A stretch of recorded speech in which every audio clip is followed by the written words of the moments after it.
about the United States government's plan to murder over 120 million citizens. We do not have enough time to reveal all of the evidence or history on this plot. You must find the truth out for yourself. Open your eyes. People are already disappearing in the USA. The homeless are being rounded up in the night by military persons and disposed of. Mass graves are already in place, as well as millions of coffins that President Obama has bought himself for the citizens of the US. Each crematorium-ready coffin can fit 5 bodies easily.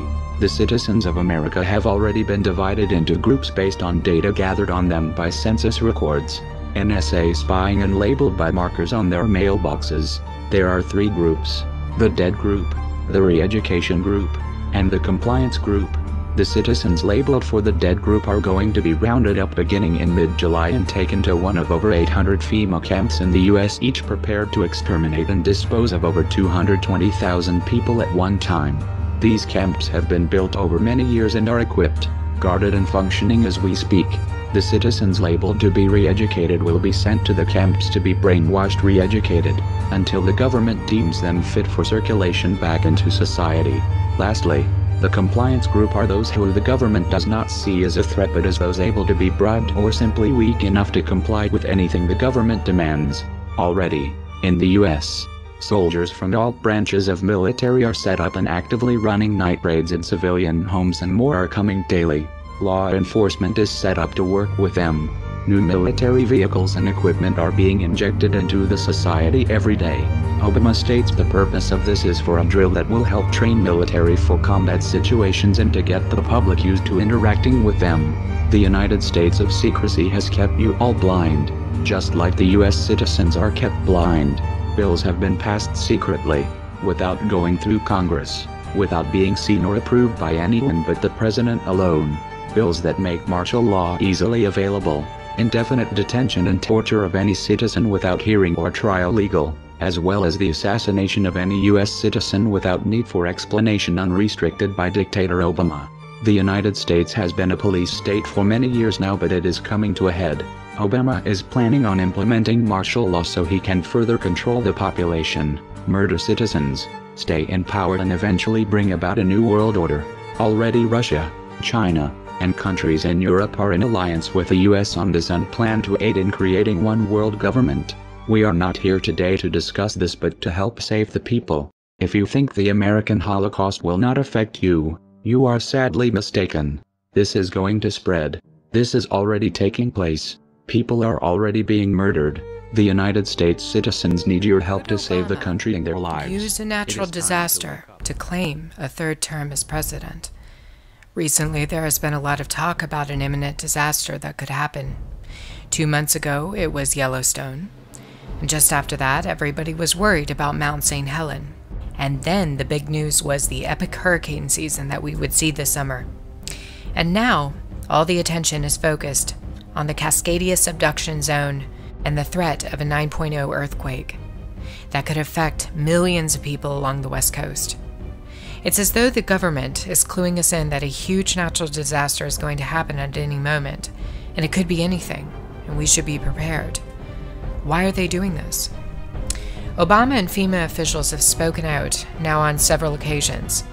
People need to be ready for a cataclysm, that they should have stored food, water, and other supplies and have an escape route. Obama isn't the only leader talking about an imminent event. The Canadian government is also making preparations for a disaster. British Columbia spent millions of dollars in readiness for a massive earthquake and tsunami. British Columbia's emergency preparedness minister says it's not a matter of whether an earthquake will hit the West Coast or not. It's a matter of when it will hit. Students in Alberta were told last month that they should be prepared for a climate disaster. A somewhat unusual warning to a region located closer to the center of Canada's mainland, not near a body of water. Looking at the U.S.'s West Coast, Washington State Governor Jay Inslee has recently started preparing emergency services in his state. He cites that it's not a matter of if, but when, for the Cascadian earthquake to happen. California has already made preparations in April and May and is participating in a major drill taking place from June 7th through the 10th called Cascadia Rising. This involves the states of Washington, Oregon, and California and is backed by FEMA. It simulates a 9.0 earthquake and the potential for a tsunami. Oregon Governor Kate Brown and California Governor Jerry Brown have both invested heavily in earthquake disaster response and preparation. They've been vocal about the need to prepare for a huge coming earthquake and how one can stay safe during such an event. Additionally, several mainstream media publications have pushed people in the US and Canada to prepare now for a climate devastation. It's not a matter of if, but when for us. And today, thousands of first responders held a massive drill to make sure that they know what to do when that big one strikes. 9.0 magnitude earthquake and tsunami hits.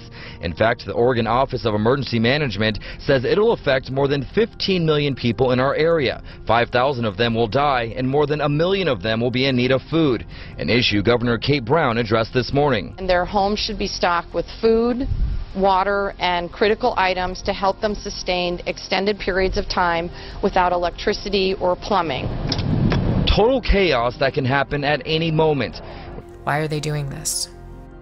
Why do they keep issuing these warnings about imminent climate threats? We've also seen companies in Canada and the US who are now pouring millions of dollars into disaster response, including AT&T, who will invest $600 million so that customers can maintain communication during a disaster. Additionally, there are several other states located in the center of the U.S. that will carry out major disaster response exercises, including Tennessee. According to the article you see on the screen, Tennessee will carry out one of the largest exercises in the history of the state. Is it just me, or does it seem like there's a lot of preparation for a climate cataclysm that is coming, whatever it might be, whether it's Cascadia or a hurricane or something else? Is something going to come this summer, before the election?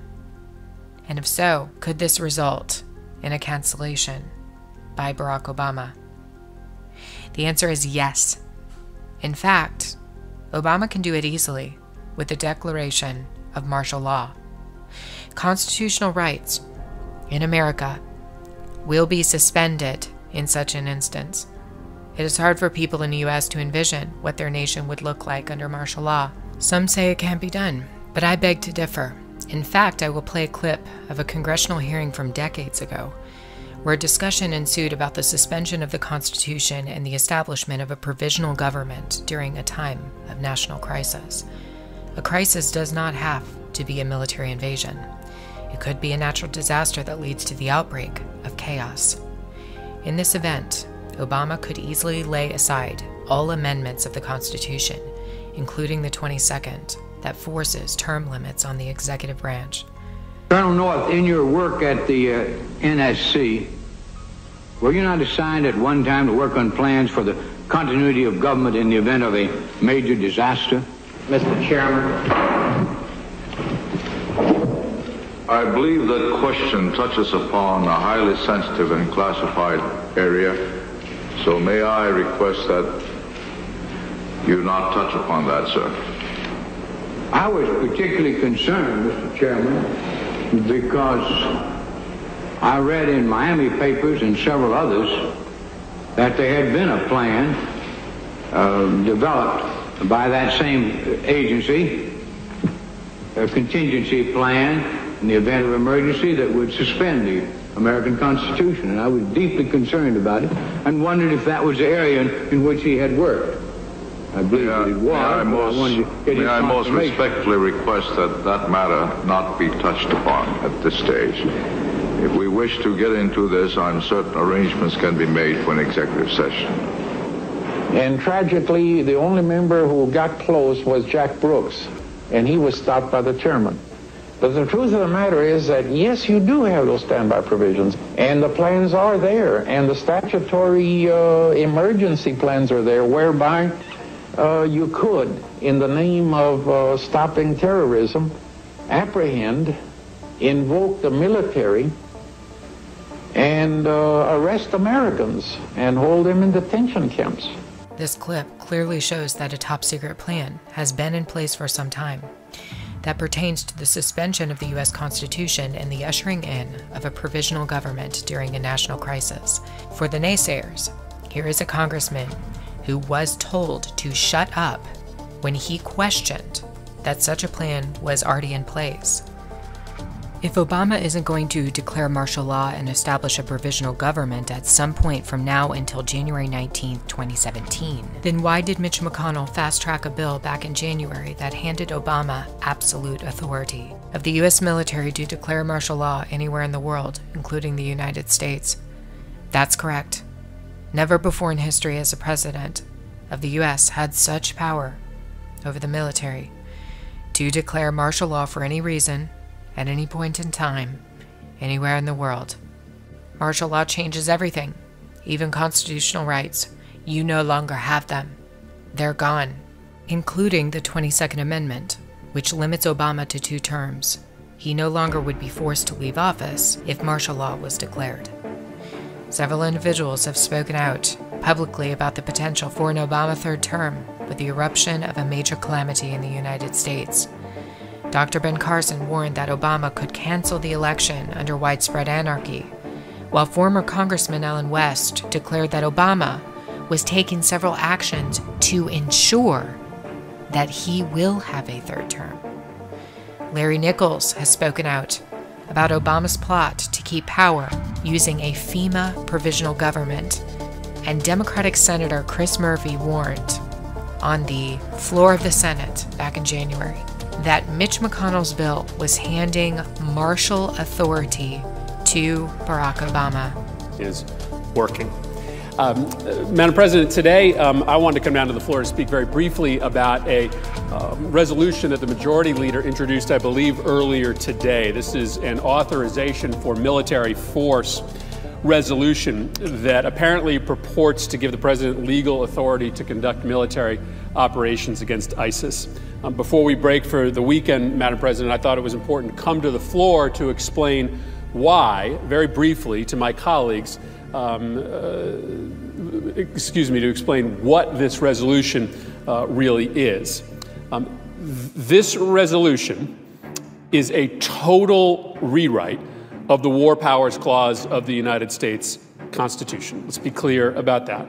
It is essentially a declaration of international martial law, a sweeping transfer of military power to the President that will allow him or her to send U.S. troops almost anywhere in the world for almost any reason with absolutely no limitations.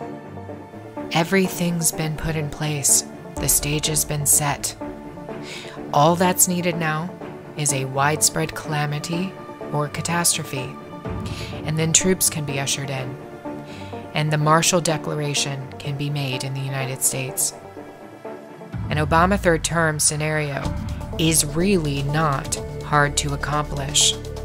If the Cascadia subduction zone were to blow, or any other type of natural disaster, such an event could easily cause enough chaos, looting, and rioting for Obama to declare the martial state. Once he does this, the 22nd Amendment goes up in smoke, and his 3rd term is ushered in.